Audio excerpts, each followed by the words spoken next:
Meus queridos e amados parceiros, hoje já que eu falei sobre minha mediunidade, sobre o que é, e tá lá o vídeo no meu canal, posso contar a experiência completa sobre o dia da pirâmide. Olha, Você já deve ter passado pela linha amarela e visto uma pirâmide misteriosa que fica localizada no bairro de Água Santa. Hoje, eu e meu mano Jatobá vamos lá para entender o que tem dentro daquela pirâmide, quais são os segredos que ela guarda, o que significa essa pirâmide da fraternidade Fiat Lux. e olha que bacana, vou contar aqui pra vocês o que eu senti lá, porque foi uma experiência bem cabulosa, não foi qualquer coisa, não foi simples, e eu vou explicar um pouco do background, caso vocês não estejam ligados de muita coisa que fica meio que por trás dos panos. Desde o primeiro momento, né, que eu soube dessa história da pirâmide, eu tava em contato com o Jatobá, que foi lá comigo, e a gente tava querendo nessa vibe de exploração, de descobrir lugares novos, fazer essa exploração meio doida. Mas aí eu vi uma pirâmide.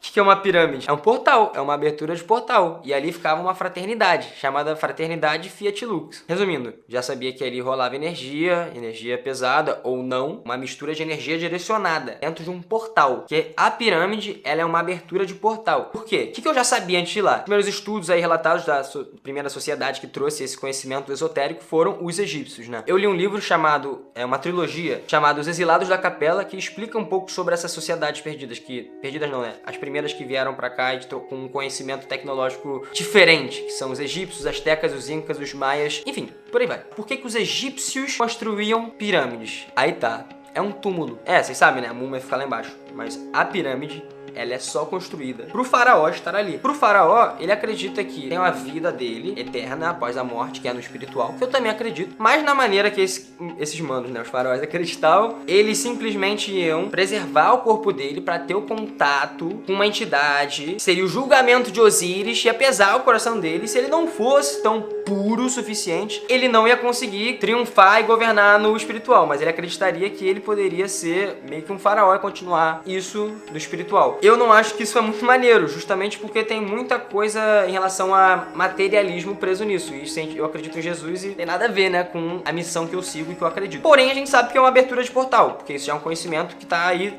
no mundo. Faziam aquilo para que eles pudessem, na abertura de portal, ter o contato com a entidade, entrar no julgamento de Osíris, saber se eles iam poder governar no espiritual e blá blá blá. Eles viviam a vida em prol dessa parada pra estar ali embaixo mumificado, sabe? Eles mumificavam, tiravam vários órgãos, né, mantinham o coração e algumas outras coisas, tipo, tiravam o cérebro pelo nariz, com uma pinça, tá ligado? Tipo, bagulho doido. E conhecimento esotérico, né? Tudo tinha um prol espiritual pra ele conseguir chegar lá. Ele não era nem visto como um rei, ele era visto como um ser divino. Egípcios consideravam o faraó o último ser divino, basicamente, né? Aí a gente vê esse conhecimento esotérico está aqui no Rio de Janeiro, uma pirâmide. Já fiquei, pô, mano, é muita energia ali, mano. Vou respeitar o pico, tá ligado? Orei pra caraca antes de ir, fiz um trabalho espiritual com o Anderson também, que eu já falei lá no vídeo da mediunidade. Entendi sobre o que eu podia, se era pra eu ir ou não, e eu acabei que eu senti que era. Tanto que deu tudo certo, né? Em tese. Aí eu voltei seguro. Mas o que prende em mim, né? Porque eu tenho uma aura. Você não viu o vídeo da mediunidade, eu vou falar muita coisa aqui como se já tivesse visto. Porque eu precisava explicar isso pra poder contar. Como eu tenho uma aura verde, uma aura catalisadora, eu suguei muito energia de todos os lugares. Mas ali, como tinha muita energia presa, eu suguei dali. E aí, desde chegando lá, já tava uma parada meio pá, né? A gente chegou, o cara falou que não ia dar pra entrar, que não ia chegar lá. A gente parou o carro e decidiu ir caminhando, mano. A gente orou ali na hora que a gente começou a orar, mano. Parou de orar, veio uma ventania do caralho e uma mulher começou a cantar louvor na janela do lado. Foi uma conexão, tipo assim, bizarra. E aí, caminhando até lá, deu tudo certo, né? Pro coroa conseguir liberar e a gente chegar lá. No caso, a gente desenrolou, mas deu tudo certo. Tanto que ele até deu isso aqui, que a gente pôde estudar um pouco e entender. Foi nisso que eu vi. Os caras não são... não se inspiram nos egípcios. Eles se inspiram, vamos ver aqui, na antiga ordem fraternal dos mantos amarelos do Oriente. É o nome longo, por isso que eu precisei ler. Porque eu já estudei esses malandros aqui pra falar pra vocês. Como vocês podem ver as fotos aqui, eles também utilizam muita roupa, que é roupa das cores que ele acredita. São tipo assim, todo mundo com a mesma roupa, tinha os discípulos, as pessoas estavam aprendendo, tinha ter níveis, né? É um conhecimento que eu não conheço. É uma ordem antes dos egípcios, né? Acredito, não sei o tempo exato que os egípcios vieram, mas é existente nas cordilheiras dos Himalaias há 20 mil anos antes de Cristo. E praticam meditações e orientações dos ensinamentos trazidos pelos mestres Sadi, Ratamba, Midri, Bara e Josafa. Resumindo, não são egípcios, hein? Não sabia que ia ter relacionado com o conhecimento que eu já sei de pirâmide do egípcio. Mas aí, chegando lá, o cara falou que na madeirinha embaixo do templo, né? Não era pra mexer que tinha um guardião da pirâmide lá. E aí tá. E aí a gente não entendeu muito bem, não entendeu, e foi lá, e foi aquela parte lá, né? Que tinha uma madeirinha. Cara, a energia tava densa ali embaixo. Tava bem densa. Desde o primeiro momento que eu cheguei, pra ser sincero, eu já senti. Pisar naquele gramado eu senti energia deixada, que foi feita de um trabalho e foi deixada ali sem ter uma direção. Então eu já me preocupei um pouco, né? Eu já tava sentindo aquela energia. Mas lá dentro, complicado, porque eu tive que respirar, me concentrar pra fazer o vídeo, porque eu tava vendo muita coisa, tava sentindo uma conturbação grande. Energia concentrada ali. E ao mesmo tempo que tinha a janela, tava muito escuro no andar de baixo, tava presa há muito tempo, e as janelas no andar de cima estavam iluminando, os andares de cima estavam mais tranquilos, mas o andar de baixo ali, naquela escuridão ali com os trabalhos, foi bem difícil. Tava difícil até de eu...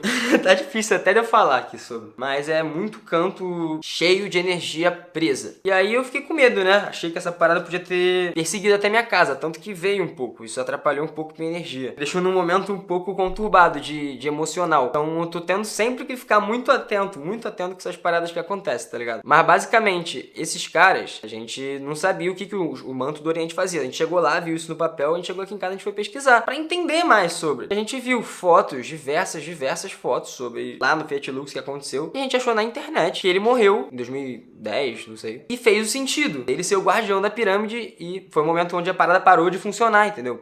Onde acabou a fraternidade. E aí, por quê? Porque o cara ficou ali embaixo, mumificado, e é onde não pode passar, e é por isso que tem um cara tomando conta da parada até hoje. Ele só deu essa orientação. Protegeu o túmulo do cara que levantou aquilo. Resumindo, mano, lá na pirâmide tem até uma múmia ali embaixo. Com certeza o maluco está ali embaixo, a gente entendeu isso. E, mano, que bom que a gente não foi negligente e passou. Porque a energia que veio atrás de mim já não foi legal, tá ligado? Então imagina se eu tivesse desrespeitado um puto ritual que o maluco fez pra pós-morte e tá ali o corpo dele até agora. Não ia ser nada legal. Mas foi uma experiência bem doida, porque ir lá, tipo, ao mesmo momento quando a gente concluiu a parada, eu fiquei, cara, não acredito que a gente conseguiu. Essa sensação valeu a pena, mas na hora, porque depois foi um bagulho que me perseguiu um pouco na minha alma, porque eu fico, tipo assim, o que acontece quando vem muita energia e gruda em mim? Eu fico muito no automático. Acaba que eu reajo aos meus sentimentos no impulso e vivo a minha vida no automático. Deixo minhas responsabilidades, faço elas com um pouco menos de vontade, que isso é ruim, né? Que eu faço o pior do que eu posso fazer. Mas acabou que foi isso, mano. A gente estudou bastante, a gente não sabe muito em relação a galera lá. Não posso falar se é uma energia ruim ou não. Só que necessariamente